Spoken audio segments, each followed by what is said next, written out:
La hazaña de un Gosaín hindú, de Elena Petrovna Blavatsky. Producción y locución, Annie Sisi. En la India, como en China, el Japón y en otras partes de Oriente, es innegable que existen juglares o prestidigitadores, algunos de los cuales superan en sus habilidades a cuanto conocemos aquí en Occidente. Pero estos juglares distan de alcanzar a realizar los prodigios que ejecutan los faquires, tales como el crecimiento extraordinario del mango descrito por el Dr. Carpenter en estos términos. La mayoría de los que han visitado la India aseguran que es verdaderamente la mayor maravilla que hasta ahora he visto, que un robusto mango crezca casi de golpe hasta 6 pulgadas de altura en un trozo de suelo lleno de hierba, no manipulado ni visitado previamente por el faquir, pues de cubierto con un cestillo invertido, y que el mismo arbolito suba desde 6 pulgadas hasta 6 pies bajo cestos cada vez mayores y en el intervalo de simple media hora, es cosa prodigiosa, que deja bien atrás a las más vistosas operaciones de juego de manos de la mismísima medium feminista Miss Nidul. A propósito del caso que acontece, séame permitido el narrador otro de mi experiencia personal en mis viajes por el Oriente misterioso. Me hallaba en Karupuz, camino de Benarés, la ciudad santa de los hindúes, cuando a una señora amiga mía le robaron todo el contenido de su maleta, joyas, vestidos y hasta un libro de notas con el diario que esmeradamente llevaba desde hacía 3 meses. Todo había desaparecido misteriosamente del fondo de aquella, sin que la cerrada cerradura ni los costados de la maleta presentasen la menor huella de violación. Desde la desaparición de los objetos habían mediado, por lo menos, varias horas, un día y una noche quizá, que es lo que habíamos empleado en visitar las vecinas ruinas ocasionadas por las huestes de Nana Sahib en sus represalias contra los ingleses invasores. La primera idea que se le ocurrió, naturalmente, a mi amiga, fue la de recurrir a la policía, y el primer pensamiento mío, por el contrario, fue el de pedir ayuda a algún santo hombre Gosaín, verdadero sábelotodo, o en su defecto a un juglar. Pero los prejuicios de nuestra civilización prevalecieron, como siempre, en la decisión de mi compañera, quien perdió más de una semana en pesquisas inútiles y en idas y venidas a la Chavatara o prefectura de policía indígena. Cansada ya, accedió al fin a mis deseos y se buscó un Gosaín que pronto llegó a nuestro bungalow situado en la orilla derecha del río y dominando todo el panorama del Ganges. La experiencia se realizó allí mismo en la terraza de la casita, ante la familia toda de nuestro hostelero, mestizo portugués muy amable, 2 franceses recién llegados que se reían impíos de nuestra estúpida superstición, la interesada y yo. Eran las 3 de la tarde. El calor nos sofocaba, no obstante lo cual el santo Gosaín, verdadero esqueleto viviente de color de caoba, pidió que cesase de funcionar el gigantesco abanico que, para refrescar un poco aquel ambiente de horno, estaba suspendido sobre nuestras cabezas. Sin duda, aunque no lo dijo, lo exigía así porque es sabido que las corrientes de aire contrarían la producción de todos los fenómenos magnéticos de índole delicada. Recordé entonces el famoso procedimiento adivinatorio llamado de la marmita o cachorro viviente, que es el instrumento que ordinariamente emplean los hindúes para descubrir el paradero de los objetos perdidos. Pues, bajo el influjo del magnetizador que opera, el trebejo en cuestión gira y rueda por el suelo hasta llegar al sitio donde yace el objeto que se busca, y pensé que el Gosaín le emplearía también entonces. Pero me equivoqué en mis inducciones. El Gosaín, en efecto, procedió de un modo muy distinto.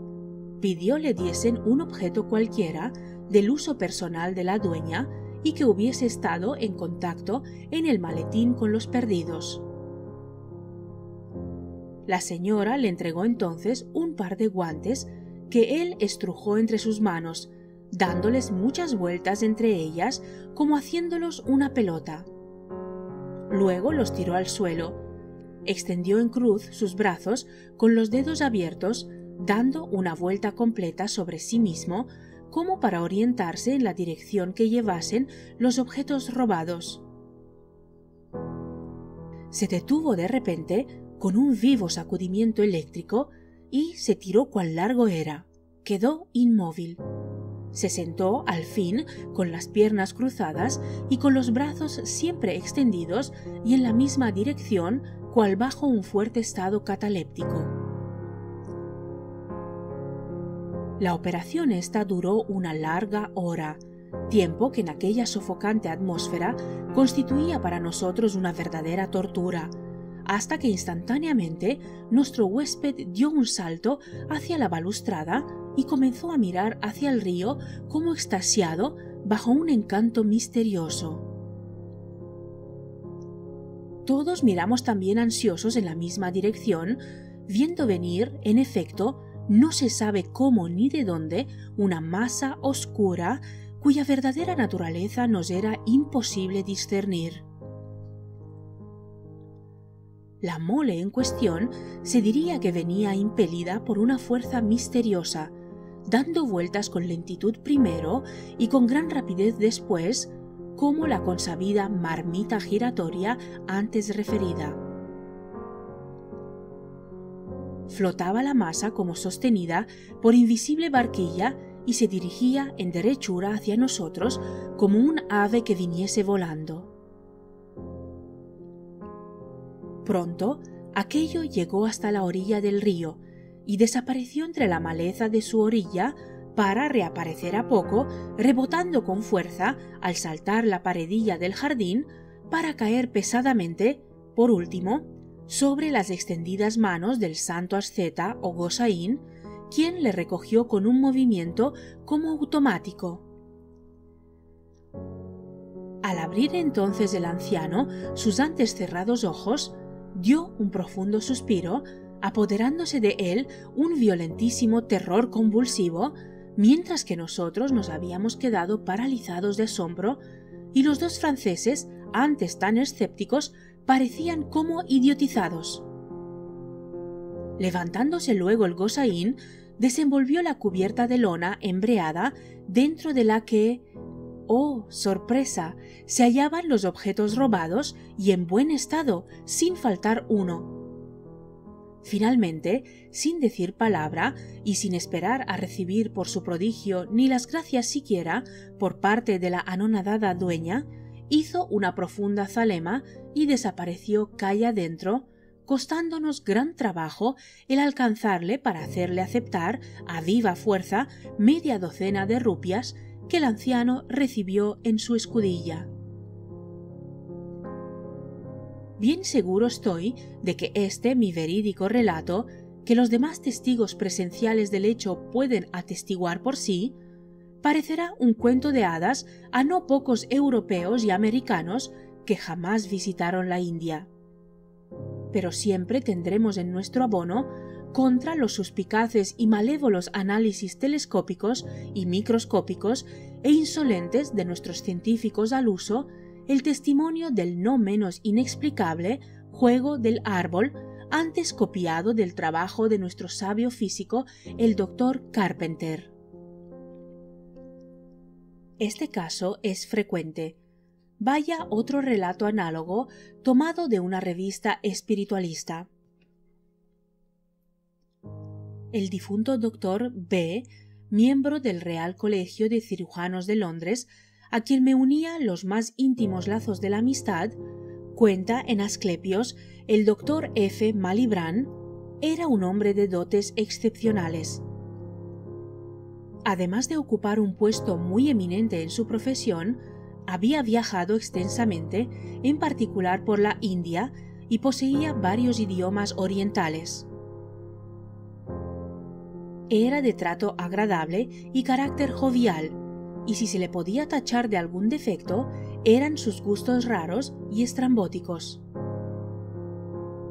Para él, todo lo fantástico y misterioso tenía un encanto especial. De las paredes de su gabinete colgaban los cuadros enigmáticos de Wiertz, los dibujos grotescos de Blake y las incoherentes composiciones de Fussell. En cuanto a los volúmenes que formaban su copiosa biblioteca, allí se podían consultar tratados sobre las ciencias cabalísticas, la teosofía y el espiritismo. Jacobo Bohme, Blavatsky, Flammarion, Myers, etc.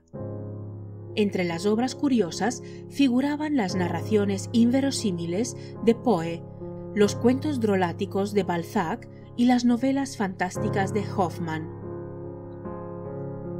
Hablando una tarde sobre la India y las cosas extraordinarias que se pueden ver en ese país, me relató así la hazaña de un fakir. Paseándome una tarde por uno de los barrios más pobres de Madrás, observé a uno de esos fakires rodeado de un grupo de 30 o 40 personas. El fakir recorrió con la vista el círculo de espectadores y, calculando que eran suficientes, dijo: «Hermanos míos, quiero que me obsequiéis con unas cuantas paraghs, centavos, y tendré entonces mucho placer de mostraros la suerte del mango». La mayor parte de las personas presentes contribuyeron con su cuota, y el fakir, muy contento con la colecta, se colocó enseguida en el centro del grupo y empezó sus preparativos. Sacó del cinturón una semilla de mango y procedió a cavar con un cuchillo un agujero en el suelo. Luego enterró la semilla en cuestión y volvió a tapar el agujero con tierra. Hecha esta maniobra, cubrió el sitio con un pañuelo y, dando unos pasos hacia atrás, cruzó los brazos y alzó los ojos al cielo, murmurando unos cuantos encantamientos. Terminada la jerigonza, levantó el pañuelo y apareció una matita de mango, la cual fue tomando mayores dimensiones hasta alcanzar una altura de casi 20 pies. «Mirad», dijo el fakir con una sonrisa de satisfacción, «cuán alta está la mata y qué hermosa fruta cuelga de ella. Voy a trepar por sus ramas y os arrojaré unos sabrosos mangos». Efectivamente, empezó a subir por el árbol hasta llegar a las ramas más elevadas, desapareciendo entre ellas por completo. Todos nosotros, llenos de sorpresa, esperábamos a que el fakir asomase la cara, pero, en lugar de eso, la visión de la mata de mango se fue haciendo cada vez más tenue e, igual que el fakir, terminó por desvanecerse en el espacio. ¿Cómo explicar este fenómeno? No lo puedo. O fuimos todos víctimas de una ilusión óptica, o el fakir nos hipnotizó y se escapó antes de que pudiésemos volver de nuestro estupor. No hablemos ya del otro espeluznante experimento de los enterrados en vida, acto de fakirismo que ya han tratado de imitar los europeos, ora con actos como el del reciente del Palace Hotel de Madrid, o como los del hindú Kaparu, quien hipnotizó en Sandusky, estado de Ohio, a una joven americana, Miss Florencia Gibson, enterrándola viva a 2 metros de profundidad y dejándola 8 días sepultada. La sensacional experiencia se llevó a cabo ante 3.000 personas. Miss Florencia Gibson se sometió a ella con el deseo de asegurar, con la suma concertada, su futuro pasar y la vejez de su madre, a quien habla de entregársele el tanto convenido si se daba el caso de que ella no volviese a la vida. Conducida a Cedar Point Opera House, fue allí hipnotizada, metida en un féretro y enterrada. Al 8º día se desenterró el féretro y Miss Florencia apareció en estado horroroso a los ojos de los médicos y de los espectadores. Su cuerpo estaba rígido y frío, sus labios descolorados y sus vestidos impregnados de humedad. El hindú empleó 1 hora en sus manipulaciones para devolver la vida a aquel cuerpo inerte. Por fin, Miss Florencia exhaló un profundo suspiro. Se agitaron convulsivamente sus miembros y abrió sus ojos espantados. Salvo una extenuación marcada, los médicos no hallaron ninguna otra irregularidad en los movimientos respiratorios. Miss Florencia no experimentó sensación ninguna en el ataúd y narra su resurrección del siguiente modo.